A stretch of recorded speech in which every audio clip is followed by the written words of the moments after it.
ಅದ್ಭುತವಾದ ಒಂದು ಕರಿಮೀನು ಸಾರು ಮಾಡಿ ನೀವು ಈ ಉರಿಬೇಕಾದ್ರೆ ಏನು ಮಾಡಬೇಕು ಅಂದರೆ ಈ ತಲೆ ಭಾಗನ ಜಿಂಕ್ಟ್ ಬಿಡಬೇಕು. ಫಸ್ಟ್ ನೀವು ಮಾಡಬೇಕಾಗಿರೋದು ಇದನ್ನು ಬಿಸಿ ಮಾಡೋ ಕೆಲಸ. ಒಂದು 100-150 ಗ್ರಾಮ್ ಅಷ್ಟು ಆಯಲ್ಲ ನೀವು ಹಾಕ್ಕೊಳ್ಳಿ. ನಾನು ಒಂದು 2 ಈರುಳ್ಳಿ ದಪ್ಪ ಈರುಳ್ಳಿ ಹಾಕ್ಕೊಂಡಿದ್ದೀನಿ. ಶುಂಠಿ ಬೆಳ್ಳಿ ಪೇಸ್ಟು ಒಂದು 2 ಸ್ಪೂನ್ ಹಾಕಿದ್ದೀನಿ. ಒಂದಿಷ್ಟು ಅರಿಶಿನ ಪುಡಿ ಆ್ಯಡ್ ಮಾಡ್ಕೊಳ್ಳೋಣ. ನೋಡಿ ನಾನು ಒಂದು ಬಟ್ಲಷ್ಟು ಅವರೆಕಾಳನ್ನ ತೊಗೊಂಡಿದ್ದೀನಿ. ಆಮೇಲೆ ತೆಗೆದಿದ್ರೊಳಗೆ ಹಾಕಿ ಅದ್ಭುತವಾಗಿದೆ. ನಮಸ್ಕಾರ, ನಾನು ನಿಮ್ಮ GFC ಕೃಷ್ಣಪ್ಪ. ನಿಮ್ಮ GFC ಮಸಾಲ ಯೂಟ್ಯೂಬ್ ಚಾನಲ್ಗೆ ಸುಸ್ವಾಗತ. ಕೃಷ್ಣಪ್ಪ ಅವರು ಏನು ಮಾಡ್ತಾರೆ ಅಂತ ನೋಡ್ತಾ ಇದ್ದೀರಾ. ಇವತ್ತು ಒಂದು ಸ್ಪೆಷಲಾಗಿ ಒಂದು ಡಿಶ್ ಮಾಡೋಣ. ತುಂಬ ಜನ ಕೇಳಿದ್ದೀರಿ, ನೀವು ಬರೀ ವೆಜ್ ಸಾಂಬಾರು ಮಾಡಿ ತೋರಿಸ್ತಾ ಇದ್ದೀರಾ, ಅದರಲ್ಲೇ ವೆಜ್ ಪೌಡ್ರ್ ಬಳಸಿ ನೀವೊಂದು ಅದ್ಭುತವಾದ ಒಂದು ಕರಿಮೀನು ಸಾರು ಮಾಡಿ ತೋರಿಸಿ ಅಂತ ಕೇಳಿದ್ದಾರೆ. ಹೆಂಗೋ ಅವರೆಕಾಯಿ ಕಾಲ ಬರ್ತಾಯಿದೆ. ಆ್ಯಕ್ಚುಲಿ ಅವರೆಕಾಯಿನ ಒಣಗಾಯಿಯಲ್ಲಿ ಮಾಡಬೇಕು. ಇದನ್ನು ಯಾವುದನ್ನ ಫಿಶ್ನ ಕರಿಮೀನು ಸಾರನ್ನ ನಾವು ಇವತ್ತು ವಿಶೇಷವಾಗಿ ಅವರೆಕಾಳು ಸೀಸನ್ ಇರೋದ್ರಿಂದ ಹಸಿ ಅವರೆಕಾಳಲ್ಲಿ ಮಾಡ್ತಾಯಿದ್ದೀನಿ. ಹಸಿ ಅವರೆಕಾಳು ಮಾಡಿದ್ರೆ ಇನ್ನೂ ತುಂಬ ಚೆನ್ನಾಗಿರುತ್ತೆ ಟೇಸ್ಟು. ಯಾಕೆಂದರೆ ನಮಗೆ ಯಾವ ಕಾಲಕ್ಕೆ ಯಾವುದು ಬರ್ತದೋ ಆ ಐಟಮ್ನ ನೀವು ಬಳಸಿ ಅಡುಗೆ ಮಾಡಿದ್ರೆ ತುಂಬ ಚೆನ್ನಾಗಿರುತ್ತೆ. ಅದಕ್ಕೋಸ್ಕರ ನಾವು ಈ ಹಸಿ ಅವರೆಕಾಳು ಬಳಸಿ ನಮ್ಮ ಸಾಂಬಾರು ಪೌಡ್ರು ಹಿಂಗೆಲ್ಲ ಕಡೆ ಸಿಗ್ತಾಯಿದೆ. ಈಗ ಫ್ಲಿಪ್ಕಾರ್ಟಲ್ಲಿ ಸಿಗ್ತಾಯಿದೆ, ಅಮೆಝಾನ್ ಸಿಗ್ತಾಯಿದೆ. ನಮಗೆ ನೀವು ನಮ್ಮ ಅಂಗಡಿಗಳಲ್ಲಿ ಬಂದು ತಗೊಳ್ತಾ ಇದ್ದೀರಿ. ಜೊತೆಗೆ ನನಗೆ ಕೇಳಿದರೆ ನೀವು ಕೊರಿಯರ್ ಮಾಡಿ ಕಳಿಸ್ತೀನಿ. ನಮ್ಮ ಹಾಕ್ಕೊಟ್ಟು ದುಡ್ಡು ಹಾಕಿದರೆ ಅದನ್ನು ಮುಂದೆ ಹೋಗ್ತಾ ಮಾತಾಡ್ಕೊಂಡು ಹೋಗೋಣ. ಈಗ ತಡ ಮಾಡೋದು ಬೇಡ, ಫಸ್ಟ್ ಏನು ಮಾಡೋದು ಅಂತೆಲ್ಲ ನೋಡ್ಕೊಂಬಿಡೋಣ. ಇದಕ್ಕೆ ಏನೇನು ಬೇಕು ಅಂತ ನೋಡ್ಕೊಂಬಿಡಿ. ಇದು ಕರಿಮೀನು, ಇದರಲ್ಲಿ 2-3 ಥರ ಇದೆ. ನಾನು ಸ್ವಲ್ಪ ದಪ್ಪ ತೊಗೊಂಡಿದ್ದೀನಿ, ಸ್ವಲ್ಪ ಟೇಸ್ಟಾಗಿರಲಿ, ಸ್ವಲ್ಪ ತಿನ್ನೋಕ್ಕೆ ಬಾಯಿಗೆ ಚೆನ್ನಾಗಿರಲಿ ಅಂತೇಳಿ ಅದನ್ನು ದಪ್ಪ ತೊಗೊಂಡಿದ್ದೀನಿ. ಟೊಮಾಟೊ, ಈರುಳ್ಳಿ, ಅವರೆಕಾಯಿ, ಬದನೆಕಾಯಿ, ತೆಂಗಿನಕಾಯಿ, ಶುಂಠಿ ಬೆಳ್ಳಿ ಪೇಸ್ಟು, ಸ್ವಲ್ಪ ಹುಣಸೆಹಣ್ಣು ಹುಳಿ. ಯಾಕಂದರೆ ಮೀನು ಹುಳಿಗೆ ಯಾವತ್ತು ಹುಳಿ ಮುಂದೆ ಇರಬೇಕು. ನಮ್ಮ GFC ಪೌಡ್ರು, ಈ ಪೌಡ್ರ್ ಹಾಕಿ ಬಳಸಿ ಒಂದು ಕರಿಮೀನು ಸಾರು ಮಾಡೋದು ಹೇಗೆ ಅಂತ ನಾನು ತೋರಿಸ್ತಾ ಇದ್ದೀನಿ. ಬನ್ನಿ ಈಗ ಒಲೆ ಹಚ್ಕೊಳ್ಳೋಣ. ಒಲೆ ಹಚ್ಚಿಬಿಟ್ಟು ನೋಡಿ, ಈ ಕರಿಮೀನ ಫಸ್ಟು ನೀವು ಡ್ರೈ ಇದರಲ್ಲಿ ಹುರ್ಕೋಬೇಕು.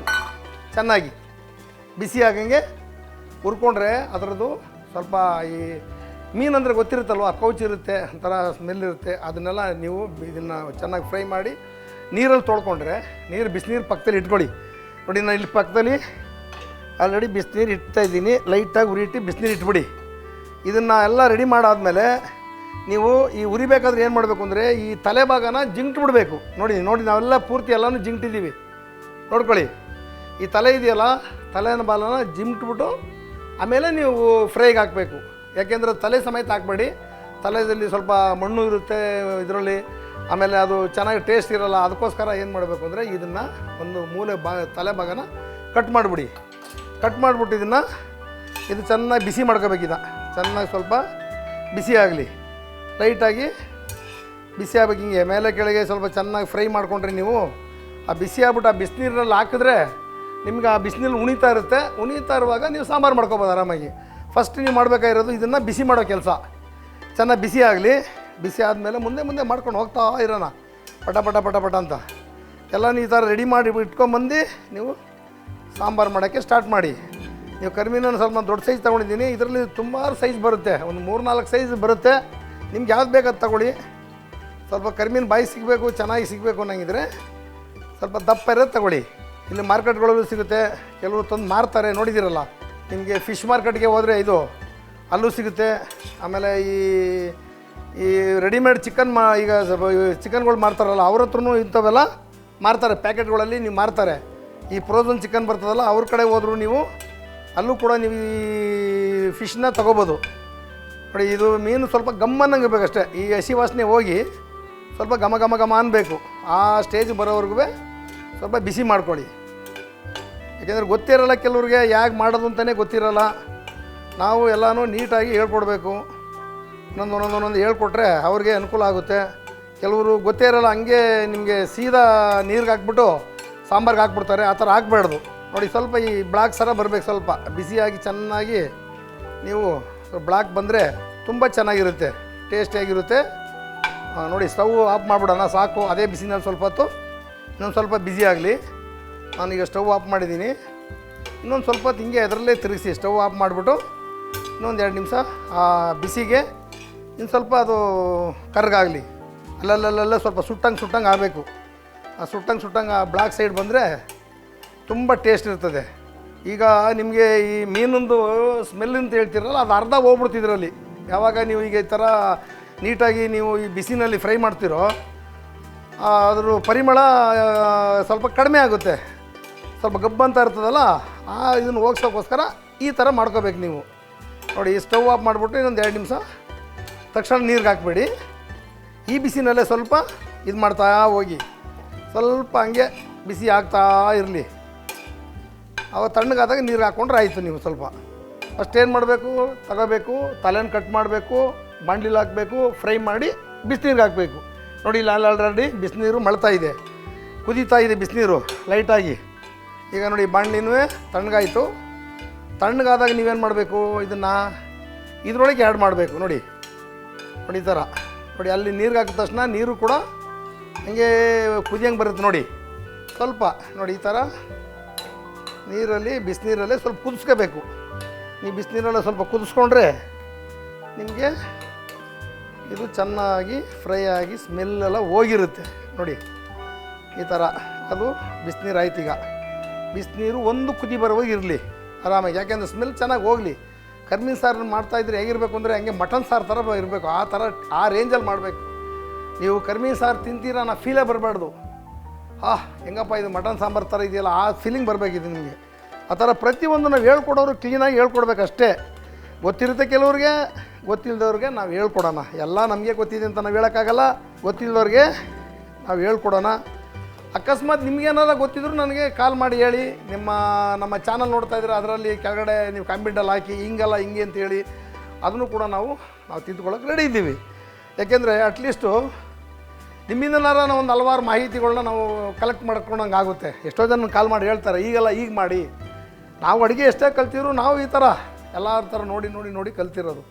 ನಮ್ಗೆ ಯಾರು ಗುರುಗಳೇನೂ ಇಲ್ಲ, ನಾವು ಹೋಟ್ಲ್ ನಡೆಸ್ಕೊಂಡು ಈ ಥರ ಕಲ್ತ್ಕೊಂಡು ಬಂದಿರೋದು. ನೋಡಿ ಈ ಥರ ಇದು ಆಯ್ತಿದು, ಇದು ರೆಡಿ ಆಯಿತಾ. ಈಗ ನಾವು ಇಲ್ಲಿ ಹೋಗಿ ಬಂದುಬಿಡೋಣ, ಇಲ್ಲಿಗೆ ಬಂದುಬಿಡೋಣ, ಈ ಕೆಲಸಕ್ಕೆ ಬಂದುಬಿಡೋಣ.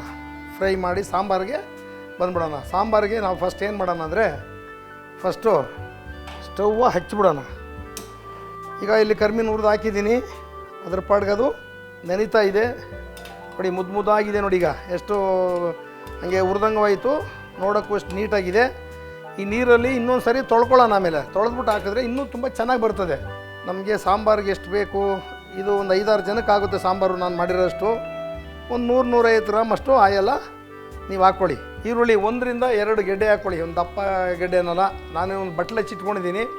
ಒಂದಿಷ್ಟು ಈರುಳ್ಳಿ ನೀವು ಆ್ಯಡ್ ಮಾಡ್ಕೋಬೋದು ಆರಾಮಾಗಿ. ಡಿಸೆಂಬರ್ 12ನೇ ತಾರೀಕಿಂದ ನಾನು ಕೇಕ್ ಶೋಗೆ ಬರ್ತಾಯಿದ್ದೀನಿ. ದಯವಿಟ್ಟು ಇದನ್ನು ಗಮನಿಸಿ. ತ್ರಿಪುರವಾಸಿನಿ ಪ್ಯಾಲೇಸ್ ಗ್ರೌಂಡು ಕೇಕ್ ಶೋ 51ನೇ ವರ್ಷದ ಕೇಕ್ ಶೋ ಆಚರಣೆ ನಡೀತಾ ಇದೆ. ಅದರಲ್ಲಿ ನಿಮ್ಮನ್ನು ಭೇಟಿ ಮಾಡಲಿಕ್ಕೋಸ್ಕರ ನಾವು ಬರ್ತಾಯಿದ್ದೀವಿ. ದಯವಿಟ್ಟು ಅಲ್ಲಿ ಬನ್ನಿ, ನಾವು ನಿಮ್ಗೆ ಸಿಗ್ತೀವಿ. ನಮ್ಮ ಪ್ರಾಡಕ್ಟು ಒಂದಕ್ಕೊಂದು ಉಚಿತವಾಗಿ ಕೊಡ್ತೀವಿ. ನಮ್ಮ ಚಾನಲ್ನ ಸಬ್ಸ್ಕ್ರೈಬ್ ಮಾಡಿಕೊಂಡ್ರೆ, ನೀವು GFC ಮಸಾಲ ಚಾನಲ್ ಸಬ್ಸ್ಕ್ರೈಬ್ ಮಾಡಿ ತೋರಿಸಿದರೆ ಯಾವುದೇ ಮಸಾಲ ತೊಗೊಂಡ್ರು ನೀವು KG ಲೆಕ್ಕದಲ್ಲಿ ತೊಗೊಳ್ಳಿ, 1 kgನೇ ಫ್ರೀ ಕೊಡ್ತೀವಿ.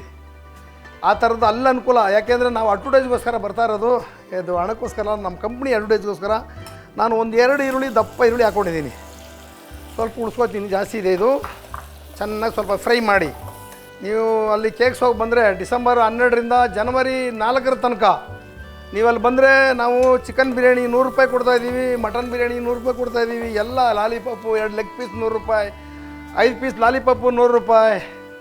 ಆಮೇಲೆ ಈ ಸಾರಿ ವಿಶೇಷವಾಗಿ ವೆಜ್ಜಿನವ್ರಿಗೆ ನಾವು ಹಾಲು ಮಶ್ರೂಮ್ ಬಿರಿಯಾನಿಯನ್ನು ಕೌಂಟ್ರಲ್ಲಿ ಓಪನ್ ಮಾಡ್ತಾಯಿದ್ದೀವಿ. ಹಾಲು ಮಶ್ರೂಮ್ ಬಿರಿಯಾನಿ. ಏನಪ್ಪ ನಾನ್ ವೆಜ್ ಅವ್ರು ಮಾತ್ರ ಬಿರಿಯಾನಿನ ಅಂತ ತಿಳ್ಕೊಬೇಡಿ. ಇನ್ನೂ ಒಂದು ಕೌಂಟ್ರ್ ಇದೆ ಪಕ್ಕದಲ್ಲೇ, GFC ಅವ್ರದ್ದು. ಈ ರೆಡಿ ಮಸಾಲ ಬಳಸಿ ನಾವು ಇದೇ ಹೇಳ್ತಾ ಇದ್ದೀನಿ, ಈ ರೆಡಿ ಮಸಾಲನೇ ಬಳಸಿ ನಾವು ಮಶ್ರೂಮ್ ಬಿರಿಯಾನಿ ಮಾಡ್ತಾಯಿದ್ದೀವಿ. ಹಾಲು ಮಶ್ರೂಮ್ ಬಿರಿಯಾನಿ, ಹಾಲು ಕಬಾಬು, ಆಮೇಲೆ ನಿಮಗೆ ಮಶ್ರೂಮಲ್ಲಿ ಕಬಾಬು, ಈ ಥರದ್ದು ಕೇವಲ 60 ರೂಪಾಯಿಗೆ ಇಟ್ಟಿದ್ದೀವಿ. ಕೇವಲ 60 ರೂಪಾಯಿಗೆ ಜನಕ್ಕೆ ಬಂದಾಗೆ ಊಟ ಸಿಗಬೇಕಲ್ಲಿ.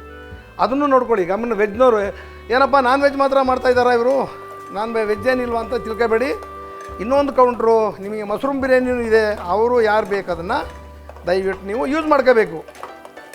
ಎಣ್ಣೆಯಲ್ಲಿ ಈರುಳ್ಳಿ ಚೆನ್ನಾಗಿ ಫ್ರೈ ಆಗಲಿ. ಫ್ರೈ ಆದ ತಕ್ಷಣ ಸ್ವಲ್ಪ ಈರುಳ್ಳಿ ಯಾವತ್ತೂ ಸ್ವಲ್ಪ ಲೈಟಾಗಿ ಕೆಂಪು ಬಣ್ಣ ಬರೋ ಫ್ರೈ ಮಾಡ್ಕೊಳ್ಳಿ. ತುಂಬ ಟೇಸ್ಟಿಯಾಗಿರುತ್ತೆ ಅಡುಗೆ ಊಟ, ನಿಮ್ಗೆ ಅಷ್ಟೇ ಅದ್ಭುತವಾಗಿ ರುಚಿಯಾಗಿರುತ್ತೆ. ನೀವು ನಮ್ಮನ್ನು ಇಲ್ಲಿ ಲೋಕಲಾಗಿ ನೀವು ಸಂಪರ್ಕಕ್ಕೆ ನಮ್ಮನ್ನು ಅಂತಂದರೆ GFC ಒರಿಜಿನಲ್ ಅಂತ ಹೊಡೆದ್ರೆ ನಾನು ಹೆಡ್ ಆಫೀಸ್ನಲ್ಲಿ ನಿಮ್ಗೆ ಸಿಗ್ತೀನಿ. ಯಾವಾಗ ಬೇಕಾದ್ರೂ ನಮ್ಮನ್ನು ಭೇಟಿ ಮಾಡ್ಬೋದು. ಆಮೇಲೆ ಹೊಸದಾಗಿ ನೀವು ಯಾರು ಹೋಟ್ಲ್ ಮಾಡೋ ಆಸಕ್ತಿ ಇದ್ದೀರೋ ಅವು ಮುಂಚೆ ಎಲ್ಲ ನಾವು ಫ್ರೀ ಕಲಿಸ್ತಾ ಇದ್ದೀವಿ. ಈಗ ಒಂದು ಲಿಮಿಟೆಡ್ ಚಾರ್ಜ್ ಮಾಡಿದ್ದೀವಿ. ಯಾವ ಚಾರ್ಜ್ ಅಂದರೆ ಅದು ಬಂದು ನೀವು ಮನಗಕ್ಕೆ ಊಟ ಮಾಡೋಕ್ಕೆ ಆ ಥರದೊಂದು ಅನುಕೂಲಕ್ಕೆ ಮಾತ್ರ ನಾವು ಚಾರ್ಜ್ ತೊಗೋತೀವಿ. ನಿಮಗೆ ಫ್ರೀಯಾಗಿ ನಾವು ಕಲಿಸ್ಕೊಡ್ತೀವಿ. ನಮ್ಮ ಬ್ರ್ಯಾಂಡ್ ಇಟ್ಕೊಳ್ಳಿ, ಇಲ್ಲ ಕಲ್ತ್ಕೊಂಡು ನಮ್ಮ ಬ್ರ್ಯಾಂಡಲ್ಲಿ ಮಾಡ್ತೀವಿ ಅಂದರೆ ಎಲ್ಲರೂ ಬನ್ನಿ, ನಾವು ಕಲಿಸ್ಕೊಡ್ತೀವಿ. ಆ ಒಂದು ಅವಕಾಶ ಇದೆ. ಅದನ್ನು ನೀವು GFC ಮುಖಾಂತರ ಯೂಸ್ ಮಾಡ್ಕೋಬೋದು. ನೋಡಿ ಈಗ ಫ್ರೈ ಆಗಿದೆ. ಇದು ಈ ಫ್ರೈಗೆ ಸ್ವಲ್ಪ ಶುಂಠಿ ಬೆಳ್ಳುಳ್ಳಿ ಪೇಸ್ಟ್ ಹಾಕ್ಕೊಳ್ಳೋಣ. ಶುಂಠಿ ಬೆಳ್ಳುಳ್ಳಿ ಪೇಸ್ಟು ಒಂದು 2 ಸ್ಪೂನ್ ಹಾಕಿದ್ದೀನಿ. ಯಾಕೆಂದರೆ ಇದು ಕರ್ಮಿ ಮಸಾಲ ಅಲ್ವಾ, ಸ್ವಲ್ಪ ಶುಂಠಿ ಬೆಳ್ಳುಳ್ಳಿ ಪೇಸ್ಟ್ ಸ್ವಲ್ಪ ಚೆನ್ನಾಗಿ ಬೇಕು ಇದಕ್ಕೆ. ಆವಾಗ ಸ್ವಲ್ಪ ಟೇಸ್ಟು ಚೆನ್ನಾಗಿರುತ್ತೆ. ಉರಿ ಸ್ವಲ್ಪ ಕಮ್ಮಿ ಇಟ್ಕೊಂಡು ಮಾಡಿ ಕೆಲಸ. ಲೈಟಾಗಿ ಒಂದು ಸ್ವಲ್ಪ ಅರಿಶಿನ ಪುಡಿ ಹಾಕ್ಕೊಳ್ಳಿ. ಅರಿಶಿನ ಪುಡಿ ಪ್ರತಿಯೊಂದು ಆರೋಗ್ಯಕ್ಕೂ ತುಂಬ ಒಳ್ಳೆಯದು. ಒಂದಿಷ್ಟು ಅರಿಶಿನ ಪುಡಿ ಆ್ಯಡ್ ಮಾಡ್ಕೊಳ್ಳೋಣ. ಇದು ಸ್ವಲ್ಪ ಅರಿಶಿನ ಪುಡಿ ಹಾಕ್ಕೊಂಡಾದ್ಮೇಲೆ ಶುಂಠಿ ಬೆಳ್ಳುಳ್ಳಿ ಸ್ವಲ್ಪ ಗಮ್ಮನವರೆಗೂ ಚೆನ್ನಾಗಿ ಫ್ರೈ ಮಾಡ್ಕೊಳ್ಳಿ. ಯಾಕಂದರೆ ನಿಮಗೆ ಫೀಲಿಂಗ್ ಇದು ನಾನ್ ವೆಜ್ ಫೀಲಿಂಗೇ ಬರಬೇಕು. ಆ ಥರ ಫೀಲ್ ಬರುತ್ತೆ ಖಂಡಿತ. ಹಿಂಗೆ ಆ ಥರ ಫೀಲೇ ಖಂಡಿತ ಬರ್ತದೆ. ನಮ್ಮ ಕರ್ನಾಟಕದ ಮೂಲೆಯಿಂದ ನಮ್ಮ ಸಾಂಬಾರು ಪೌಡ್ರನ್ನ ನೀವು ತೊಗೊಂಡಿದ್ದೀರಿ. ಅಮೆಝಾನಲ್ಲಿ ಸಿಗ್ತಾಯಿದೆ. ಅಮೆಝಾನ್ ಬಿಟ್ಟಿದ್ದೀವಿ. ಫ್ಲಿಪ್ಕಾರ್ಟಲ್ಲಿ ಇತ್ತೀಚೆಗೆ ಫ್ಲಿಪ್ಕಾರ್ಟ್ ಇನ್ನೂ ಬಿಡ್ತಾ ಇದ್ದೀವಿ. ಅಮೆಝಾನಲ್ಲಂತೂ ಸಿಕ್ಕಾಪಟ್ಟೆ ಹೋಗ್ತದೆ. ಡೈಲಿ 100-150 ಆರ್ಡ್ರ್ವರೆಗೂ ನಮಗೆ ಮಸಾಲ ಪೌಡ್ರು, ಸಾಂಬಾರು ಪೌಡ್ರು ಬರ್ತಾಯಿದೆ. ನಾನಿಷ್ಟು ನಿರೀಕ್ಷೆ ಮಾಡಿರಲಿಲ್ಲ. ಯಾಕೆಂದರೆ ನಾವು ನಾನ್ ವೆಜ್ಜಲ್ಲಿದ್ದವರು ವೆಜ್ ಒಪ್ಕೋತಾರೋ ಇಲ್ಲೋ ಅಂತ ತಿಳ್ಕೊಂಡಿದ್ವಿ. ತುಂಬ ಜನ ನಮ್ಮನ್ನು ಕಾಲ್ ಮಾಡಿ ನಮ್ಮನ್ನು ಕೇಳಿದ್ದೀರಿ, ವಿಚ್ಚಿದ್ದೀರಿ. ಆಮೇಲೆ ಇನ್ನೂ ಒಂದು ಚಾನಲ್ಲು ನಮ್ಮದು ಇನ್ನೊಬ್ರದ್ದಿದೆ, ಅವ್ರದ್ದು ಮನೆ ರಸದೂಟ ಅನ್ನೋದ್ರಲ್ಲಿ ಎಲ್ಲರೂ ನೋಡಿದ್ದೀರಿ. ಆ ಚಾನಲ್ನು ಅದರಲ್ಲೂ ತುಂಬ ಅಡುಗೆಗಳು ನಾವು ಮಾಡಾಕೋರಿದ್ದೀವಿ. ಮುಂದೆ ಆಮೇಲೆ ನೆಕ್ಸ್ಟ್ ಇನ್ನೊಂದು ಚಾನಲ್ ನಾನು ಸ್ಟಾರ್ಟಿಂಗಲ್ಲಿ ಮಾಡಿದ್ದು ಕಲರ್ ಟಾಕೀಸ್ ಅಂತೇಳಿ, ಅದರಲ್ಲೂ ಕೂಡ ನಾನು ಅಡುಗೆ ಮಾಡೋರಿದ್ದೀನಿ. ಯಾಕೆಂದರೆ ನಮ್ಮ ಚಾನಲ್ನ ನಮ್ಮ ಪ್ರಾಡಕ್ಟ್ ನೋಡಲಿ, ಅವರು ಯಾವುದೂ ತೊಂದರೆ ಇಲ್ಲದೆ ಅಂತೇಳಿ ನಮ್ಮ ಚಾನಲ್ನ ನಾವು ರನ್ ಮಾಡಿರೋದು. ಹಣಕ್ಕೋಸ್ಕರ ಅಲ್ಲ ಇದು. ಬಾಕಿಯವರೆಲ್ಲ ಯಾರು ಮಾಡ್ತಾರೋ ಅವ್ರ ಜೀವನಕ್ಕೋಸ್ಕರ ಮಾಡಿರ್ತಾರೆ. ಆ ಚಾನಲ್ನು ನೋಡಿ. ಇನ್ಮೇಲೆ ನೆಕ್ಸ್ಟು ಎಲ್ಲ ಚಾನಲಲ್ಲೂ ನಾನು ಬರೋರಿದ್ದೀನಿ. ನಮ್ಮದೇ ಒಂದು ಚಾನಲ್ ಅಂತ ತಿಳ್ಕೊಬೇಡಿ. ನಮ್ಮ ಚಾನಲು ನೀವು ಇಷ್ಟಪಟ್ಟರೆ ನೋಡಿ. ಇನ್ನೂ ನಮ್ಮ ಬೇರೆ ಚಾನಲ್ಗಳು ಎಲ್ಲ ಇದ್ದಾವೆ, ಅವನು ಎಲ್ಲನೂ ನೋಡಿ. ನಮಗೇನಿಲ್ಲ, ನಮ್ಮ ಚಾನಲಲ್ಲಿ ನಮ್ಮ ಏನು ಪ್ರಾಡಕ್ಟ್ ಬಗ್ಗೆ ಅಡುಗೆ ಹೇಳಬೇಕೋ ಅದನ್ನು ಪರಿಪೂರ್ಣವಾಗಿ ನಾವು ಮಾಡಾಕ್ತೀವಿ. ಒಂದು 200-250 ಎಪಿಸೋಡು ನೀವು ನಮ್ಮ ಚಾನಲ್ ಒತ್ತಿದರೆ ನಿಮ್ಗೆ ಇಷ್ಟಪಟ್ಟಿದ್ದ ಅಡುಗೆ ಕಂಪ್ಲೀಟಾಗಿ ನಮ್ಮ ಚಾನಲ್ ಬರಬೇಕು ಅನ್ನೋ ಉದ್ದೇಶಕ್ಕೋಸ್ಕರ ಆ ಥರ ಮಾಡಿದ್ದೀವಿ. ಬೇರೆಯವರೆಲ್ಲ ಅವ್ರು ಏನು ಮಾಡ್ತಾರೆ ಅಂದರೆ ಅವ್ರದ್ದು ಜೀವನ ಪ್ರತಿಯೊಬ್ಬರದ್ದು. ಅದಕ್ಕೋಸ್ಕರ ಅವ್ರಿಗೂ ನಾವು ಮಾಡಿಕೊಡ್ತೀವಿ. ಅವ್ರು ಮಾಡ್ಕೋತಾರೆ. ನನ್ನ ಕೆಲಸ ಏನು, ಎಲ್ಲರಿಗೂ ಅಡುಗೆನ ಮಾಡಿ ತೋರಿಸೋದು ನನ್ನ ಕೆಲಸ ಅಷ್ಟೇ. ಹಣ ಮಾಡೋದ ಮೇಲೆ ನೋಡಿ, ನಾನು ಒಂದು ಬಟ್ಲಷ್ಟು ಅವರೆಕಾಳನ್ನ ತೊಗೊಂಡಿದ್ದೀನಿ. ಅವರೆಕಾಳನ್ನೂ ಹಂಗೆ ಹಾಕ್ಕೊಂಡು ಫ್ರೈ ಮಾಡ್ಕೊಳ್ಳಿ. ಅವರೆಕಾಳನ್ನ ಸ್ವಲ್ಪ ಫ್ರೈ ಮಾಡಿಕೊಂಡು ಲೈಟಾಗಿ ಸ್ವಲ್ಪ ನೀರು ಹಾಕೊಳ್ಳೋಣ ಈಗ ಸದ್ಯಕ್ಕೆ.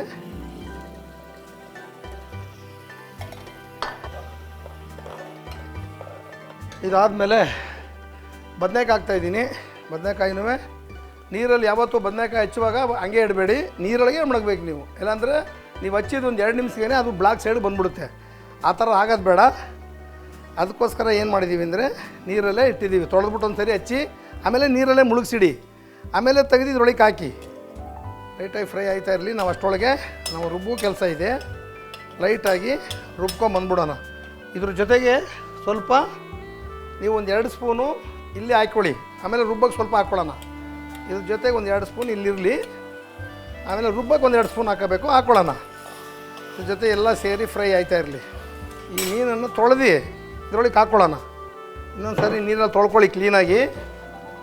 ಫಸ್ಟು ನೀವು ಫ್ರೈ ಮಾಡಿದಾಗ ಒಂದು ನೀರು ಇರ್ತದೆ. ಅದಾದಮೇಲೆ ಮತ್ತೆ ತೊಳೆದು ಮತ್ತೆ ನೀರಲ್ಲಿ ನೀವು ಅಲ್ಲಿರಲಿ ಆರಾಮಾಗಿ. ಇನ್ನು ಸ್ವಲ್ಪ ಅದು ನೀಲಿ. ಯಾಕೆಂದರೆ ಮೀನು ಅಂದರೆ ಸ್ವಲ್ಪ ಒಂದು ಸರಿ 4 ಸರಿ ನೀವು ತೊಳ್ಕೋಬೇಕು. ಅದಕ್ಕೋಸ್ಕರ ಆ ಕೆಲಸ. ನೀವು ಸ್ವಲ್ಪ ನೀರು ಹಾಕ್ಬಿಟ್ಟು ಒಂದು ವಿಸಿಲ್ ಹೊಡ್ಸೋಣ. ಅವರೆಕಾಳು ಇರೋದ್ರಿಂದ ನಿಮಗೆ ಫಿಶ್ಶು ಬೆಂದೋಗಿದೆ. ಈಗ ಏನು ಮಾಡೋಣ ಅಂದರೆ 2 ವಿಸಿಲ್ ಹೊಡೆಸ್ಬಿಡೋಣ. ಇದೊಂದು 2 ವಿಸಿಲ್ ಹೊಡೆಸಾದ್ಮೇಲೆ ನಿಮಗೆ ಮಸಾಲೆ ಎಲ್ಲ ಉಯ್ದು ಆಮೇಲೆ ಫೈನಲ್ ಫಿನಿಶ್ ಕೊಡೋಣ. ಯಾಕೆಂದರೆ ಅವರೆಕಾಳು ಇರೋದ್ರಿಂದ ಅವರೆಕಾಳು ಸ್ವಲ್ಪ ಚೆನ್ನಾಗಿ ಬೇಯಲಿ. ಫಿಶ್ ಅಂತೂ ಬೆಂದಾಗೋಗಿದೆ. ನೀವು ಚೆನ್ನಾಗಿ ಫ್ರೈ ಮಾಡ್ಕೊಂಡಿದ್ದೀರಿ, ಬಿಸಿನೀರಲ್ಲಿ ಹಾಕಿದ್ದೀರಿ, ಮತ್ತೆ ತೊಳೆದಿದ್ದೀರಿ. ಈಗ ಹೆಂಗಾಗಿದೆ ಅಂದ್ರೆ ಅದು ಹಂಗೆ ಹತ್ತಿ ಎಣ್ಣಾದಂಗೆ ಆಗೋಗಿದೆ. ಸುಮ್ಮನೆ ಜಸ್ಟ್ ಅದರಲ್ಲಿ ಆ್ಯಡ್ ಮಾಡಿದ್ರೆ ಸಾಕು. ಆ ಟೇಸ್ಟ್ ಅದು ಬಂದ್ಬಿಡುತ್ತೆ. ಇದೊಂದು 1-2 ವಿಸಿಲ್ ಬಿಡ್ರಿ ಸಾಕು. ಆಮೇಲೆ ಅಷ್ಟರೊಳಗೆ ನಾವು ಮಿಕ್ಸಿಲಿ ಏನು ಮಾಡ್ಬೇಕು, ರುಬ್ಕೊಂಬಂದು ಈ ಏರ್ ಹೋದ ತಕ್ಷಣ ಎಲ್ಲ ಆ್ಯಡ್ ಮಾಡಿಬಿಟ್ರೆ ಸಾಂಬಾರು ಫಿನಿಶ್ ರೆಡಿ. ಆಲ್ರೆಡಿ ನಮಗೆ ಸಾಂಬಾರು ಪೌಡ್ರಿಗೆ ಸಾಂಬಾರು ಪೌಡ್ರಲ್ಲಿ ನಾವೆಲ್ಲ ಫ್ರೈ ಮಾಡಿರೋದ್ರಿಂದ ಅದು ತುಂಬ ಹೊತ್ತು ಬೇಯೋಂಥ ಅವಶ್ಯಕತೆ ಇರೋಲ್ಲ. ನಿಮ್ಗೆ ಜಸ್ಟ್ ನಿಮಗೆ ಒಂದು ಕುದಿ ಬಂದರೆ ಸಾಕು. ನಿಮ್ಮ ಧನಿಯಾಯಿಂದ ಎಲ್ಲ A to Z ನೀವು ಒಂದು ವಿಸಲ್ ಬಂದ್ಬಿಡ್ತು ಆಲ್ರೆಡಿ. ಅಲ್ಲ ಒಂದು ವಿಸಲ್ ಆಯಿತು ನೋಡಿ, 2 ವಿಸಲ್ ಆಯಿತು ನೋಡಿ. ಆಫ್ ಮಾಡಿಬಿಡೋಣ. 2 ವಿಸಲ್ ಆಫ್ ಮಾಡಿದ್ದೀನಿ. ಈಗ ರುಬ್ಬೋ ಕೆಲಸ ಇದೆ, ರುಬ್ಕೊಂಬಂದ್ಬಿಡೋಣ. ಯಾಕೆಂದ್ರೆ ಅದು ಏರ್ ಹೋಗುತ್ತೆ, ನಾವು ರುಬ್ಕೊಂಬಿಡೋಣ. ಟಕ್ಕಂತ ಏನು ಬೇಕಾದಲ್ಲ ರುಬ್ಕೊಂಡು ತಂದು ಇಟ್ಕೊಂಡ್ರು ಹಾಕ್ಕೊಂಡ್ರೆ ಪಟ ಅಂತ ಮನೆಯಲ್ಲಿ ಎಲ್ಲನೂ ರೆಡಿ ಮಾಡ್ಕೊಂಬಂದು ಅಡುಗೆ ಮಾಡಿ ಯಾವತ್ತೂ ಅಷ್ಟೇ, ಇನ್ನೇನಿಲ್ಲ. ನೋಡಿ ನಾನು 1 ಬಟ್ಲು ಕಾಯಿ ಯೂಸ್ ಮಾಡಿದ್ದೀನಿ. ಅಲ್ಲಿ ನಿಮ್ಮ ಟೊಮೆಟೊ ಒಂದು 2 ಸ್ಪೂನ್ ಹಾಕ್ಕೊಂಡಿದ್ದೀನಿ. ಇಲ್ಲಿ ರುಬ್ಬಕ್ಕೆ ಒಂದು 2 ಸ್ಪೂನು. ರುಬ್ಬಕ್ಕೆ ನಿಮ್ಮ ಸಾಂಬಾರಿಗೆ ಎಷ್ಟು ಬೇಕು ಟೊಮೆಟೊನ ತೆಂಗಿನಕಾಯಿ ಜಾಸ್ತಿ ಮಾಡಿಕೊಂಡ್ರೆ ನೀವು ಆಟೋಮೆಟಿಕ್ಕಾಗಿ ಏನಾಗುತ್ತೆ ಅಂದರೆ ಸಾಂಬಾರು ಜಾಸ್ತಿ ಆಗುತ್ತೆ. ಎಷ್ಟು ಬೇಕಾದ್ರೂ ನೀವು ಬಳಸ್ಕೋಬೋದು. ನೀವು ಕರ್ಮಿ ಸಾನಲ್ಲಿ ಮುದ್ದೆ ತಿನ್ಬೋದು, ಚಪಾತಿ ತಿನ್ಬೋದು, ರೈಸ್ಗೆ ಹಾಕ್ಕೊಂಡು ತಿನ್ಬೋದು, ಏನು ಬೇಕಾದ್ರೂ ಹಾಕ್ಕೊಂಡು ತಿನ್ಬೋದು. ಈಗ ನಮ್ಮ ಸಾಂಬಾರು ಪೌಡ್ರು ನೋಡಿ, GFC ನಾಟಿ ಸ್ಟೈಲ್, ನಾಗಮಂಗಲ ನಾಟಿ ಸ್ಟೈಲ್ ಸಾಂಬಾರು ಪೌಡ್ರು. ಇದು ನಿಮ್ಮ ಮೆಚ್ಚಿನ ಪೌಡ್ರ್. ಇದು ನಿಮಗೆ ಯಾರು ನಮ್ಮ ಇಂಡಿಯಾ ಬಿಟ್ಟು ಹೊರಗಡೆ USA ಇರ್ಬೋದು, ಆಸ್ಟ್ರೇಲಿಯಾ ಇರ್ಬೋದು, ಸಿಂಗಾಪುರ್ ಇರ್ಬೋದು, ಯಾರ್ಯಾರು ನಮ್ಮ ಹಳೇ ಕಸ್ಟಮರ್ ಇದ್ದೀರಿ ನಾನ್ ವೆಜ್ಜಲ್ಲಿ ಕಬಾಬ್ ಪೌಡ್ರ್ ಯೂಸ್ ಮಾಡಿ ಬೆಸ್ಟ್ ಕಬಾಬ್ ಪೌಡ್ರ್ ಇಂಡಿಯಾ ಅನ್ನೋ ಫಸ್ಟ್ ಬಿರುದು ನನಗೆ ಕೊಟ್ಟಿದ್ದೀರಿ. ನಿಮಗೆಲ್ಲ ಕೋಟಿ ಧನ್ಯವಾದಗಳು. ನಮ್ಮ ಮಲ್ಟಿಪರ್ಪಸ್ ಗರಂ ಮಸಾಲನೂ ನೀವು ಅದೇ ಥರ ಯೂಸ್ ಮಾಡಿದ್ದೀರಿ, ಅದನ್ನು ಬಳಸಿದ್ದೀರಿ. ನಿಮ್ಗೆ ಅದಕ್ಕೂ ನಾವು ಕೋಟಿ ವಂದನೆಗಳು ಹೇಳಬೇಕು. ಅದ್ರ ಜೊತೆಗೆ ನಮ್ಮ ಸಾಂಬಾರು ಪೌಡ್ರನ್ನ ಈಗ ಬಿಡುಗಡೆ ಮಾಡಿದ್ದೀನಿ. ದಯವಿಟ್ಟು ಬಂದು ಯಾರು USA ಬರ್ತಿರೋ ಹೋಗ್ತಿರೋ ಅವರಿಗೆಲ್ಲ ಇದು ಒಂದು ದೊಡ್ಡ ಬಳುವಳಿ 2 ಸ್ಪೂನ್ ಹಾಕಿದ್ದೀನಿ, ಸಾಕು. 2 ಸ್ಪೂನ್ ಆಗುತ್ತೆ. ಒಂದು 8 ಜನಕ್ಕೆ 2 ಸ್ಪೂನ್ ಆಗೋಷ್ಟು ಪೌಡ್ರು ನಾನು ಹಾಕಿದ್ದೀನಿ. ಇದನ್ನು ಈಗ ನೀರು ಹಾಕ್ಬಿಟ್ಟು ಗ್ರೈಂಡ್ ಮಾಡ್ಕೊಳ್ಳೋಣ. ತುಂಬ ಜನ ಕೇಳ್ತಾಯಿದ್ದೀರಿ, ಕಬಾಬ್ ಪೌಡ್ರ್ ಕೊಟ್ರಿ, ಗರಂ ಮಸಾಲ ಕೊಟ್ರಿ, ಕರಿ ಮಸಾಲ ಕೊಟ್ರಿ, ಪೆಪ್ಪರ್ ಮಸಾಲ ಕೊಟ್ರಿ. ನೀವು ಯಾವಾಗ ವೆಜ್ ಸಾಂಬಾರು ಪೌಡ್ರ್ ಕೊಡೋದು ಅಂತ ಕೇಳಿದ್ದೀರಿ, ಇದು ಅದನ್ನು ಕೊಟ್ಟಾಗಿದೆ. ಪರಿಮಳಕ್ಕೋಸ್ಕರ ಸ್ವಲ್ಪ ಕೊತ್ತಂಬರಿ ಸೊಪ್ಪನ್ನು ಹಾಕೋಣ. ಕೊತ್ತಂಬರಿ ಸೊಪ್ಪು ತೊಳೆದು ಒಂದು ಬಟ್ಲಲ್ಲಿ ಇಟ್ಕೊಂಬಿಡಿ. ಆ ಥರ ಯಾವಾಗಾರ ಆಮೇಲೆ ಯೂಸ್ ಮಾಡ್ಕೊಳ್ಳಿ. ಪರಿಮಳಕ್ಕೋಸ್ಕರ ಒಂದು ಸ್ವಲ್ಪ ಕೊತ್ತಂಬರಿ ಸೊಪ್ಪನ್ನು ನಾನು ಆ್ಯಡ್ ಮಾಡಿದ್ದೀನಿ. ಆ್ಯಡ್ ಮಾಡಿ ಕ್ಲೀನಾಗಿ ರುಬ್ಕೊಂಬಂದ್ಬಿಡೋಣ ಫಸ್ಟು. ನೋಡಿ ನಾವು ರುಬ್ಬೋದಕ್ಕೆ ಇದು ಪ್ರೆಸರು ಕಮ್ಮಿ ಆಗೋಗಿದೆ ನೋಡಿ, ಆಲ್ರೆಡಿ ಕಮ್ಮಿ ಆಗೋಗಿದೆ ನೋಡಿ, ಸೂಪರಾಗಿದೆ. ಒಂದೇ ಒಂದು ಜಸ್ಟ್ ಒಂದು ವಿಸಿಲ್ ಅಷ್ಟೇ ಸಾಕು ನೋಡಿ, ಸೂಪರಾಗಿ ಆಗೋಗಿದೆ. 2 ವಿಸಿಲ್ ಹೋದ ಅಲ್ಲೇ ಕಡಿಮೆ ಆಗೋಯ್ತಿದು. ಇದನ್ನು ನಾವು ತೆಗೆದು ಇದರೊಳಕ್ಕೆ ಆ್ಯಡ್ ಮಾಡಬೇಕಷ್ಟೇ. ಸ್ವಲ್ಪ ಹಾಕ್ಬಿಟ್ಟು ಆ್ಯಡ್ ಮಾಡಿ ಇದರೊಳಗೆ ಸ್ವಲ್ಪ ಮಿಕ್ಸಿನ ಸ್ವಲ್ಪ ನೀರು ಹಾಕಿ ಒಂದು ರೌಂಡ್ ಮಿಕ್ಸಿಲಿ ಹಿಂಗೆ ಅನ್ನಿ. ಅವಾಗ ಏನಾಗುತ್ತೆ, ನಿಮಗೆಲ್ಲ ಅದರಲ್ಲಿ ಮಸಾಲೆ ಇರೋದು ಎಲ್ಲ ಸೇರಿ ಮಿಕ್ಸಿನ ತೊಳೆದಂಗೂ ಆಯಿತು, ನಿಮಗೆ ಉಳಿತಾಯ ಮಾಡ್ದಂಗೂ ಆಯಿತು. ಒಂದು ಸ್ವಲ್ಪನೂ ಯಾವುದೂ ವೇಸ್ಟ್ ಮಾಡಬಾರ್ದು ನೋಡಿ. ಇದನ್ನು ತಗೊಂಡು ಇದಕ್ಕೆ ಹಿಂಗೆ ಆ್ಯಡ್ ಮಾಡ್ಕೊಂಬಿಡಿ. ಈಗ ಒಲೆಯನ್ನು ಹಚ್ಚಿಬಿಡೋಣ. ಈಗ ಒಲೆ ಹಚ್ಚಿದ್ದೀನಿ. ನಿಮಗೆ ಒಲೆ ಹಚ್ಚಿ ಇದೊಂದು ಕುದಿ ಬಂದು ಚೆನ್ನಾಗಿ ಬೆಂದರೆ ನಿಮಗೆ ಆಯ್ತು ಈ ಕೆಲಸ. ಸ್ವಲ್ಪ ಚೆನ್ನಾಗಿ ಕುದಿ ಬರಲಿ. ಕುದಿ ಬಂದಾಗ ನಾವು ಇನ್ನು ಫಿಶ್ಶಾಗಿ ಆ್ಯಡ್ ಮಾಡಬೇಕು. ಈಗ ಉಪ್ಪನ್ನು ಹಾಕುವ ಸಮಯ. ನಾನು 1 ಸ್ಪೂನ್ ಉಪ್ಪು ಆ್ಯಡ್ ಮಾಡ್ತೀನಿ ಫಸ್ಟು. ಆಮೇಲೆ ನೋಡಿಕೊಂಡು ರುಚಿಗೆ ತಕ್ಕಾಗಿ ನಾವು ಆ್ಯಡ್ ಮಾಡ್ಕೊಳ್ಳೋಣ. 1 ಸ್ಪೂನಷ್ಟು ಹಾಕ್ಕೊಳ್ಳಿ ಉಪ್ಪು. ಯಾವತ್ತು ಉಪ್ಪು ನಿಧಾನ ಇರಲಿ. ಉಪ್ಪು ಜಾಸ್ತಿ ಮುಂದಕ್ಕೆ ಹೋಗ್ಬಿಟ್ರೆ ನೀವು ಏನು ಮಾಡೋಕ್ಕಾಗಲ್ಲ. ಇನ್ನು ಸ್ವಲ್ಪ ನೀರು ಬೇಕಾಗ್ತದೆ, ಗಟ್ಟಿ ಆಗ್ತದೆ. ಇದು 7 ರಿಂದ 8 ಜನಕ್ಕೆ ಸಾಂಬಾರು ನಿಮಗೆ ಮಾಡಿರೋದು. ನಮ್ಮದು ಯಾಕೆ ಇಷ್ಟು ಜಾಸ್ತಿ ಮಾಡಿದ್ದೀವಿ ಅಂದರೆ ನಮ್ಮಲ್ಲಿ ಸ್ಟಾಫ್ ಜಾಸ್ತಿ ಜನ ಇದ್ದಾರೆ, ಎಲ್ಲರೂ ಸೇರಿ ಎಂಜಾಯ್ ಮಾಡಲಿ ಅಂತ ನಾನು ಮಾಡಿದ್ದೀವಿ. ಈಗ ಅದು ಕುದಿ ಬರ್ತಾ ಇರಲಿ. ಈಗ ಮತ್ತೆ ಒಂದು ಸರಿ ನೀರಲ್ಲಿ ಇದನ್ನು ವಾಶ್ ಮಾಡಿಬಿಡೋಣ. ನೋಡಿ ಈ ಥರ 3 ಸರಿ ತೊಳೆದಿದ್ದೀನಿ. ಮುಂಚೆ ಅದನ್ನು ಬಾಯಲ್ಲಿಟ್ಟರೆ ಮೊಕದ ತೊಗೊಂಡಾದ್ರೆ ಹಿಡ್ಕೊಳ್ಳೋಕ್ಕೆ ಆಯ್ತಿರಲಿಲ್ಲ. ಈಗ ಗಮ್ಮನ್ನುತ್ತೆ. ಅದೇ ನಾವು ಮಾಡೋ ಕೆಲಸ ಹೇಗೆ ಮಾಡಬೇಕು ಅಂದರೆ ಕರೆಕ್ಟಾಗಿ ಮಾಡಬೇಕಷ್ಟೇ, ಬೇರೆ ಏನಿಲ್ಲ. ಇದನ್ನು ಈಗ ಇದರೊಳಕ್ಕೆ ಆ್ಯಡ್ ಮಾಡೋಣ. ಘಮ ಘಮ ಘಮ ಅಂತ ಇದೆ. ಮೂಸು ನೋಡೋಕ್ಕೆ ಇನ್ನೊಂದು ಸರಿ ಮೂಸು ನೋಡೋಣ ಅನ್ನಿಸ್ತಾ ಇದೆ. ಆ ಥರ ನೀವು ಮಾಡ್ಕೋಬೇಕಷ್ಟೇ. ಮಾಡಿದಾಗ ಕರಿಮೀನು ಸಾಂಬಾರು ಇದೇನು ಕರಿಮೀನು ಸಾಂಬಾರಾ ಇದು ಬೇಡಪ್ಪ ಇದು ಅಂತ ಅನ್ಬೇಡ್ದು. ಯಾಗ್ರಿ ಮಾಡಿದ್ದೀರಾ, ಎಷ್ಟು ಚೆನ್ನಾಗಿ ಮಾಡಿದ್ದೀರಾ ನೋಡ್ರಿ ಅನ್ಬೇಕು. ಅದು ಕಾನ್ಸೆಪ್ಟ್ ಯಾವತ್ತೂ. ಈಗ ನಾವು ಬೋಟಿ ಗೊಜ್ಜು ಮಾಡ್ತೀವಿ ನಮ್ಮ ಅಂಗಡಿನಲ್ಲಿ. ಯಾವ ಥರ ಮಾಡ್ತೀವಿ ಅಂದರೆ ಬೆಳೆ ಪಂಚೆದಂಗೆ ಇರುತ್ತೆ. 1 ರೌಂಡು ಸುಣ್ಣ ಹಾಕಿ ಮೇಲ್ಗಡೆ 10 ನಿಮಿಷ ಮಡಚಿಬಿಡಿ. ಏನು ಬಿಸಿನೀರಿಗೆ ಹಾಕ್ಬೇಡಿ, ಏನೂ ಹಾಕ್ಬೇಡಿ. ಆಮೇಲೆ ನೀರು ಬಿಟ್ಟು ತೊಳೆದು ನೋಡಿರಿ ಆ ಬೋಟಿ ಹೆಂಗಿರುತ್ತೆ ಅಂದರೆ ಬೆಳೆ ಪಂಚೆದಂಗೆ ಇರುತ್ತೆ. ಆ ಥರ ಪ್ರತಿಯೊಂದನ್ನು ನಾವು ಕರೆಕ್ಟಾಗಿ ಕ್ರಮಬದ್ಧವಾಗಿ ಮಾಡಿದ್ರೆ ಎಲ್ಲ ಚೆನ್ನಾಗೇ ಬರುತ್ತೆ. ನಾವು ಮಾಡೋದು ಸರಿ ಇದ್ರೆ ಮಾಡೋದು ಹೋದಾಗ ಮಾತ್ರ ತೊಂದರೆ ಆಗೋದು. ಕೆಲವರು ಏನು ತಿನ್ನೋಕ್ಕಾಗಿಲ್ಲ ಹಿಂಗೆ ಮಾಡಿಬಿಟ್ಟಾರಲ್ಲ ಅಂತ ಅಂದ್ಬಿಡ್ತಾರೆ. ಆ ಕೆಲಸ ಬೇಡ. ಸ್ವಲ್ಪ ಬೇಯಬೇಕಷ್ಟೇ. ಇನ್ನು ಒಂದೇ ಒಂದು ಕುದಿ ಬಂದರೆ ಆಯ್ತು ಕೆಲಸ ನಿಮ್ಮದು. ಫಸ್ಟ್ ಕ್ಲಾಸಾಗಿ ನಮ್ಮ ಪೌಡ್ರ್ ಹಾಕಿದ್ದೀವಲ್ಲ ಅದೇ ಒಂದೇ ಒಂದು ಕುದಿ ಬರಬೇಕು ಅಷ್ಟೇ ಬೇಕಾಗಿರೋದು. ಅದೊಂದು ಕುದಿ ಬಂತು ಅಂದರೆ ನೋಡಿ ಹೇಗಿದೆ ನೋಡಿ, ತಟ್ಟೆಗೆ ಹಾಕ್ಕೊಂಡು ಮುದ್ದೆ ಮಡಿಕೊಂಡು ಹೊಡಿತಾಯಿದ್ರೆ ಕರಿಮೀನು ಸಾರ ಹೇಗಿರಬೇಕು. ಮೇಲ್ಗಡೆ ಸ್ವಲ್ಪ ಪರಿಮಳಕ್ಕೋಸ್ಕರ ಕೊತ್ತಂಬರಿ ಸೊಪ್ಪು ಇರ್ತದಲ್ಲ ಅಜ್ಜಿ ಮಡಿಕೊಂಡು ಹಾಕ್ಕೊಳ್ಳಿ ಗಮ್ಮನ್ಲಿ ಅಷ್ಟೇ, ಇನ್ನೇನಿಲ್ಲ. ಈಗ ಕರಿಮೀನು ಸಾಂಬಾರು ರೆಡಿ. ಹಸಿ ಅವರೆಕಾಯಲ್ಲಿ ಕರಿಮೀನು ಸಾಂಬಾರು ನಿಮಗೆ. ಆಮೇಲೆ ನೆಕ್ಸ್ಟ್ ಇನ್ನೊಂದು ಸಾರಿ ಅವರೆಕಾಳು ಒಣಗಿರೋದಲ್ಲಿ ಮಾಡಿ ತೋರ್ಸೋಣ. ಏನು ಹಸಿಲು ಮಾಡಿಬಿಟ್ರಲ್ಲ ಮತ್ತು ಯಾವಾಗಲೂ ಸಿಗಲ್ವಲ್ಲ, ಕರಿಮೀನು ಮಾತ್ರ ಯಾವಾಗ ಸಿಗುತ್ತೆ, ಅವರೆಕಾಯಿ ಯಾವಾಗಲೂ ಸಿಕ್ಕಲ್ವಲ್ಲ ಅಂತ ನೀವು ಬೇಜಾರು ಮಾಡ್ಕೋಬೇಡಿ. ಇನ್ನೊಂದು ಸಾರಿ ಮಾಡುವಾಗ ಕರಿಮೀನು ಸಾರನ್ನೇ ಅವರೆಕಾಳು ಒಣಗಿರೋ ಅವರೆಕಾಳಲ್ಲಿ ಮಾಡಿ ತೋರ್ಸೋಣ. ಪ್ರತಿಯೊಂದು ಮಾಡಿ ತೋರ್ಸೋಣ. ಯಾಕೆಂದರೆ ಒಂದೇ ಅಡುಗೆನ 10 ಥರ ಮಾಡ್ಬೋದು ನಾವು. ಕರಿಮೀನು ಸಾರು ಒಂದೇನು ತಿಳ್ಕೊಬೇಡಿ, ಕರಿಮೀನು ಸಾರಲ್ಲ ಹಲವಾರು ಥರ ಇದೆ. ಅದಕ್ಕೆ ಬೇರೆ ಏನೇನು ಬೇರೆ ಕಾಳುಗಳ ಮಿಕ್ಸ್ ಮಾಡ್ಬೋದು. ಬೇಜಾರಾಗಿ ಒಂದೇ ಆದರೆ ಒಂದೇ ಕಾನ್ಸೆಪ್ಟ್ ಇಟ್ಕೊಡ್ದು ಯಾವತ್ತೂ. ನಿಮ್ಮ ಮನೆಯಲ್ಲಿ ಏನೋ ಬೇರೆ ಐಟಮ್ ಇತ್ತಾ ಅದಕ್ಕೆ ಮ್ಯಾಚ್ ಮಾಡಬೇಕು. ಆವಾಗ ಅದು ಇನ್ನೂ ತುಂಬ ಚೆನ್ನಾಗಿ ಬರುತ್ತೆ. ಕರಿಮೀನು ಸಾರು ಜೊತೆಗೆ ಆಲೂಗೆಡ್ಡೆನೂ ಅಷ್ಟೇ ದಪ್ಪದಾಗಿ ನೀವು ಕಟ್ ಮಾಡಿ ಹಾಕ್ಕೊಂಡು ಬದನೆಕಾಯಿ, ಆಲೂಗೆಡ್ಡೆ, ಕರಿಮೀನು ಇವನು ಮೂರನ್ನೂ ಆ್ಯಡ್ ಮಾಡಿದ್ರು ಇನ್ನೂ ತುಂಬ ಚೆನ್ನಾಗಿ ಬರುತ್ತೆ. ಅದನ್ನು ಮಾಡಿ ತೋರ್ಸೋಣ ಮುಂದೆ ನಾವು ಎಲ್ಲನೂ ಮಾಡಿ ತೋರಿಸುವ. ನೋಡಿ ಈ ಥರ ತೆಳು ಸಾರಿದೆ, ತುಂಬ ಗಟ್ಟಿನೂ ಆಗಿಲ್ಲ, ಕರೆಕ್ಟಾಗಿದೆ. ಒಂದು 2 ಸೆಕೆಂಡ್ ಅಷ್ಟೇ ಬೆಂದರೆ ಇದು ಕುದಿ ಬಂದರೆ ಆಯಿತು. ಇಳಿಸ್ಬಿಟ್ಟು ಒಂದು ರೈಸ್ ಮಾಡಿಕೊಂಡು ಮುದ್ದೆ ಹಾಕ್ಕೊಂಡು ಹೊಡಿತಾರದಷ್ಟೇ ಕೆಲಸ. ಟಕ ಟಕ ಟಕ ಅಂತ. ನಮ್ಮ ಹಳ್ಳಿಯವ್ರಿಗೆಲ್ಲ ತುಂಬ ಕರಿಮೀನು ಸಾರು ಅಂದರೆ ತುಂಬ ಇಷ್ಟ ಆಗುತ್ತೆ. ಸಿಟಿಯವ್ರಿಗೂ ಇನ್ನೂ ಕೆಲವರು ಹೊಸ ಹೆಣ್ಮಕ್ಳಿಗೆ ಇನ್ನೂ ಅವ್ರಿಗೆ ಮಾಡೋಕ್ಕೆ ಬರೋಲ್ಲ. ಅವರೆಲ್ಲ ಇಂಥದ್ದೆಲ್ಲ ನೋಡಿ ಕಲ್ತ್ಕೊಳ್ಳಿ. ಪ್ರತಿಯೊಂದೇ ಹಳೆ ಅಡುಗೆನ ಯಾವತ್ತೂ ಮರಿಬೇಡಿ. ಕರಿಮೀನು ಸಾರು ಅಂತ ರಿಜೆಕ್ಟ್ ಮಾಡೋಂಗಿಲ್ಲ ನೀವು. ನಮ್ಮ ಅಡುಗೆ 1000 ಅಡುಗೆ ಕಲ್ತಿದ್ರು ನಾವು ಎಷ್ಟು ಅಡುಗೆ ಕಲ್ತಿದ್ರು ಕಮ್ಮಿನೇ. ಅಂಥದ್ದು ಕಲ್ತ್ಕೊಂಡು ಹೋಯ್ತಾನೆ ಇರುವ. ನಾವು ಕಲ್ಸೋಕ್ಕೆ ರೆಡಿ ಇದ್ದೀವಲ್ಲ, ನೀವು ಕಲಿಯೋಕ್ಕೆ ರೆಡಿ ಇರಬೇಕಷ್ಟೇ. ನೀವು ಕಲಿಯೋಕ್ಕೆ ರೆಡಿ ಇದ್ದರೆ ನಾವು ನಿಮಗೆ ಕಲ್ಸೋಕ್ಕೆ ರೆಡಿ ಇದ್ದೀವಿ. ಆಮೇಲೆ ನಮ್ಮದು ಮಸಾಲ ಯೂಟ್ಯೂಬ್ ಚಾನಲ್ನ GFC ಮಸಾಲ ಯೂಟ್ಯೂಬ್ ಚಾನಲ್ನ ನೀವು ಸಬ್ಸ್ಕ್ರೈಬ್ ಮಾಡಿಕೊಂಡ್ರೆ ನಾವು ವಿಶೇಷವಾದ ಆಫರ್ ಕೊಟ್ಟಿದ್ದೀವಿ. 650 ರೂಪಾಯಿ MRP ಇರೋದು ಕೇವಲ 450 ರೂಪಾಯಿಗೆ ನಿಮ್ಮ ಮನೆ ಬಾಗಿಲಿಗೆ ಕಳಿಸ್ಕೊಡ್ತೀವಿ. ಅದಕ್ಕೆ ನೀವು ಕೊರಿಯರ್ ಚಾರ್ಜ್ ಕೂಡ ಸೇರಿಸ್ಕೊಡೋಂಗಿಲ್ಲ. ಅದನ್ನು ನಾವೇ ಬರೆಸಿ ನಿಮಗೆ ಕೊಟ್ಟು ಕಳಿಸ್ತೀವಿ. ಅದಕ್ಕೋಸ್ಕರ ನಮ್ಮ ಚಾನಲ್ ಕೆಳಗಡೆ ನಂಬರ್ ಬರ್ತಾಯಿದೆ, ನನಗೆ ಕಾಲ್ ಮಾಡಿ ಎಲ್ಲ ಡೀಟೇಲ್ ಹೇಳ್ಕೊಡ್ತೀನಿ. ಅದರಲ್ಲಿ ನೀವು ತಗೊಂಡು ಅಡುಗೆ ಮಾಡ್ಬೋದು. ಈ ಥರದ್ದೆಲ್ಲ ಅಡುಗೆನೂ ಮಾಡಿ ಎಂಜಾಯ್ ಮಾಡ್ಬೋದು. ಆಮೇಲೆ ನೀವು ತ್ರಿಪುರ ವಾಹಿನಿಗೆ ಬಂದರೆ ಅಲ್ಲಿ ಒಂದಕ್ಕೊಂದು ಫ್ರೀ ಕೊಟ್ಟಿದ್ದೀವಿ. ಇಲ್ಲಿ ಕೇಳಬೇಡಿ ಒಂದಕ್ಕೊಂದು ಫ್ರೀನಾ, ನೀವು ಅಡ್ವರ್ಟೈಸ್ಗೋಸ್ಕರ ಅಲ್ಲಿ ನಾವು ಬರ್ತಾ ಇರೋದು. ಅಲ್ಲೂ ಬಂದರೆ ನೀವು ನಮ್ಮ ಚಾನಲ್ GFC ಚಾನಲ್ ಸಬ್ಸ್ಕ್ರೈಬ್ ಮಾಡಿ ತೋರಿಸಿದರೆ ಎಲ್ಲ ಪದಾರ್ಥನೂ ಒಂದಕ್ಕೊಂದು ಫ್ರೀ ಕೊಡ್ತೀವಿ. 200 ಗ್ರಾಮ್ ತೊಗೊಂಡ್ರೆ 400 ಗ್ರಾಮ್ ಕೊಡ್ತೀವಿ, 1 kg ತೊಗೊಂಡ್ರೆ 1 kgನೇ ಕೊಡ್ತೀವಿ. ಅದು ನಮ್ಮ ಕಂಪ್ನಿ ಮುಖಾಂತರ ಅಡ್ವರ್ಟೈಸ್ಗೋಸ್ಕರ ನಾವು ಮಾಡ್ತಾ ಇರೋದು. ಈಗ ಇದಾಗಿದೆ, ತುಂಬ ತಡ ಮಾಡೋದು ಬೇಡ. ಇದು ಸೂಪರ್ ನೋಡಿ ಹೆಂಗೆ ಬಂದಿದೆ ನೋಡಿ. ನೋಡ್ತಾ ಇದ್ರೆ ಹಂಗೆ ಕಣ್ಣಿಗೆ ರಾಜ ಹಚ್ತದೆ ನೋಡಿ. ಟೊಮಾಟೊ ಮೇಲ್ಗಡೆ ಎಲ್ಲ ಇವೆಲ್ಲ ಬಾಯಿಗೆ ಸಿಗ್ಬೇಕು ನಿಮಗೆ.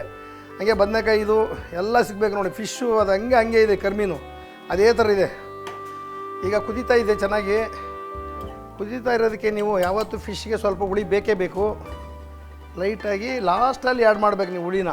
ಯಾವತ್ತೂ ಲಾಸ್ಟಲ್ಲಿ ಆ್ಯಡ್ ಮಾಡಿದ್ರೆ ಅದು ಮ್ಯಾಚ್ ಆಗುತ್ತೆ. ಇಲ್ಲಾಂದರೆ ನಿಮಗೆ ಸ್ವಲ್ಪ ಒಗರಿರುತ್ತೆ.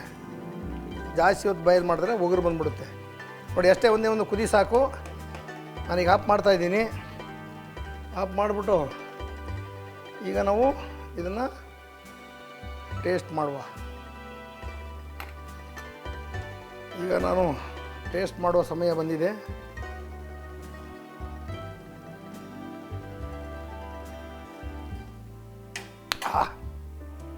ಅದ್ಭುತವಾಗಿದೆ. ಯಾವ ಥರ ಇದೆ ಅಂದರೆ ಹೇಳೋಕ್ಕೆ ತೀರ್ದು. ನಾವಂತೂ ನೀಟಾಗಿ ನಿಮಗೆ ಮಾಡಿ ತೋರಿಸಿದ್ದೀವಿ. ನೀವು ಇದೇ ಥರ ಮಾಡ್ಕೊಳ್ಳಿ. ಇದೇ ಥರ ಮಾಡಿಕೊಂಡು ನಿಮ್ದೇನು ಇದೆ ಕಮೆಂಟ್ ಮಾಡಿ ನನಗೆ ಕೃಷ್ಣಪ್ಪ ಅವ್ರಿಗೆ ಹೇಳಿ. GFC ಮಸಾಲೆಯಲ್ಲಿ ಅಡುಗೆ ಮಾಡಿ ತಿಂತಾಯಿದ್ರೆ ವಾರೆ ವಾ ಅಂತೀರಾ.